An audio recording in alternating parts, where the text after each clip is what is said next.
Behind the great characters, fantasy, and incredible stories of Game of Thrones, the series' secret sauce was always in its cruel world.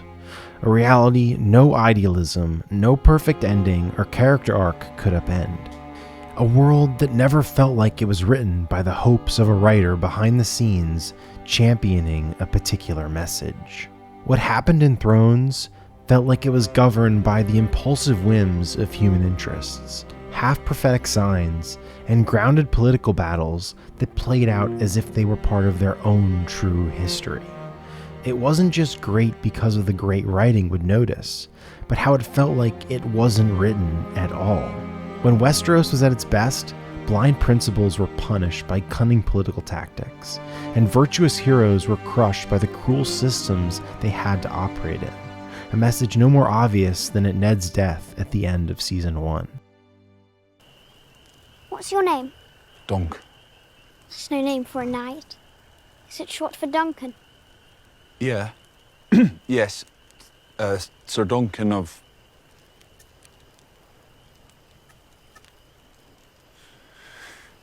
Sir Duncan the Tall. A Knight of the Seven Kingdoms is set in this same brutal, only the strong can survive world. Yet it follows a character that feels like they should have been swallowed by it a long time ago.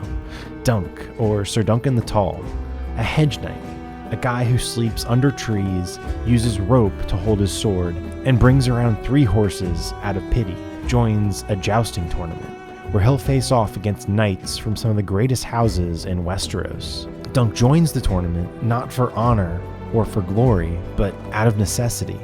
He has no one or nowhere to call home following his master's death. He's a person who's been given nothing, yet still is committed to upholding a moral code. He wants to be a true knight, someone who can protect the innocent no matter the adversaries on the other side of that claim.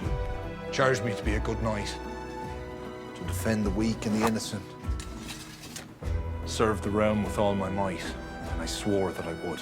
A Knight of the Seven Kingdoms, then, sounds like your classic David versus Goliath underdog story, where someone, maybe less gifted or talented, is pushed by circumstance to become a new version of themselves and overcome an impossible obstacle.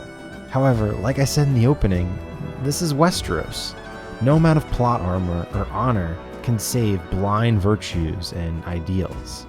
But Baelish, perhaps I was wrong to distrust you. Distrusting me was the wisest thing you've done since you climbed off your horse. So this is certainly where Dunk's story is also headed then, right? Well, very early on, I certainly thought so. I thought the series itself was trying to trick us into believing this simple underdog story as a sort of red herring. The handwritten title cards, the small string arrangements and fantasy of its music, the warmth of these characters, how hilarious the show is. Drowning your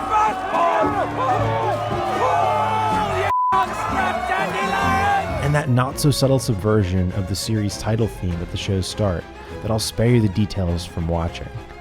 There's what felt like a conscious effort to lull us away from the feelings of the previous series.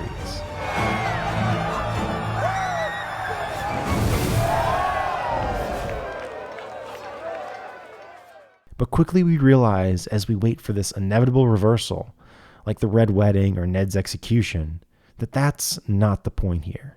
A Knight of the Seven Kingdoms is a much different kind of story than Thrones.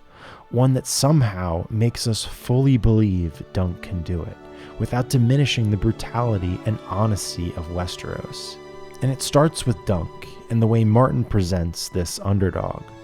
There was never a feeling that Dunk is misunderstood or storing some secret talent that hard work and dedication would bring to the surface.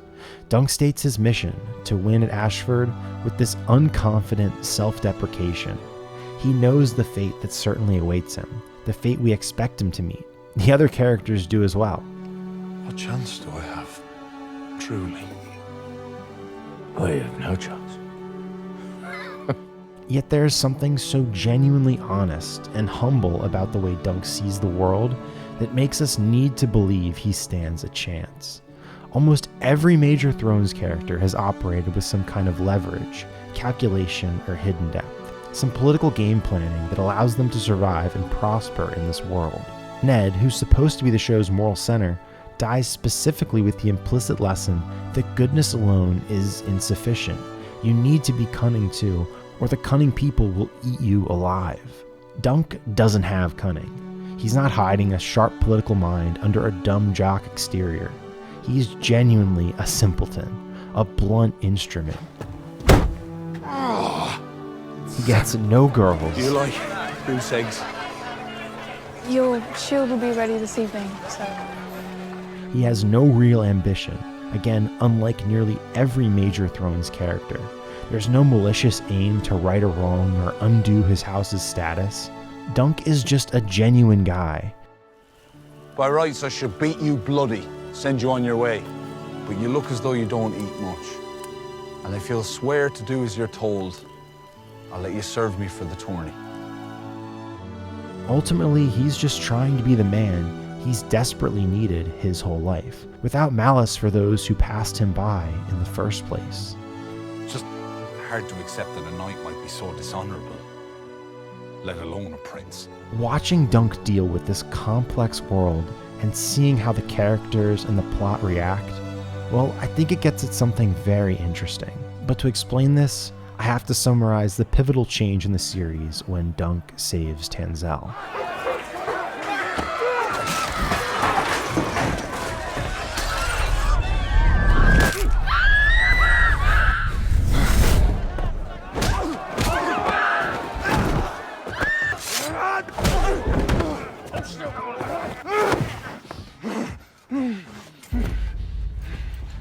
Before Dunk could fight in this tournament, he makes a choice.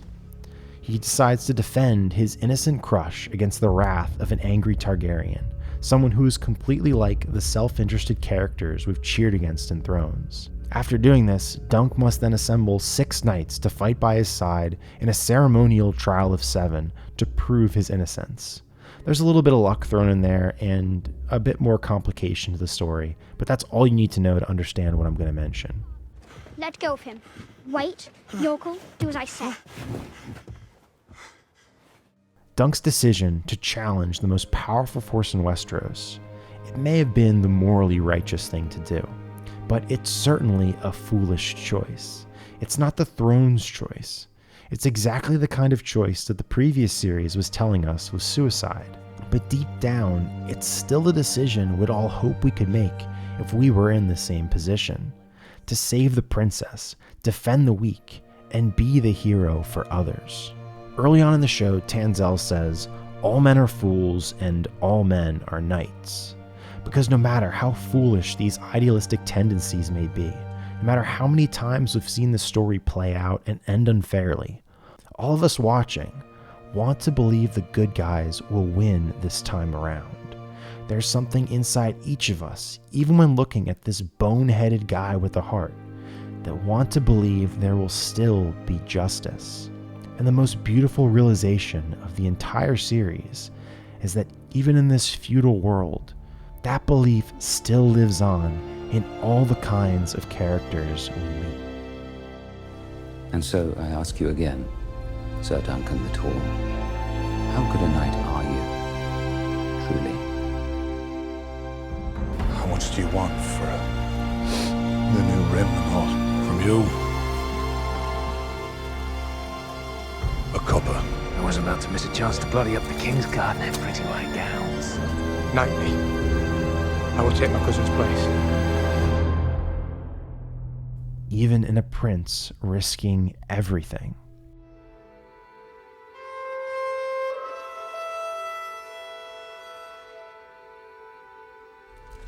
Do not panic. Remain in formation. Keep your mounts as long as you can. These men mean to see you dead. They will fight savagely. As will we, my lord.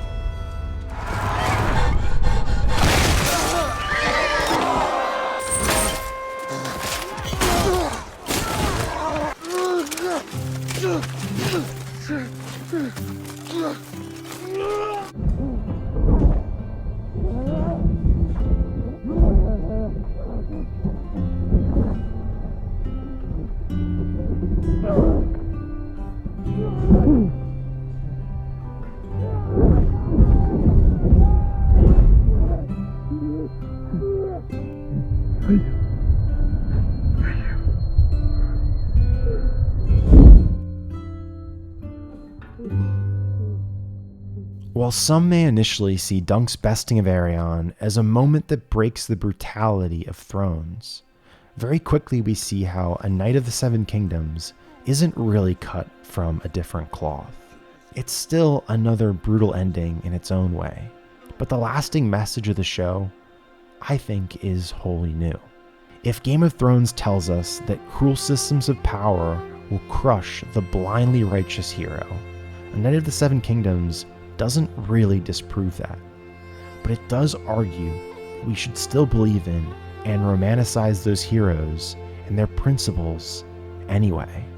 Baelor Targaryen, the perfect prince and Dunk's savior, he may be too good to be true in many ways, but trusting he could exist, idealizing his infallible character, attributes, and abilities, these are still worthwhile whether or not the real world ultimately rewards them.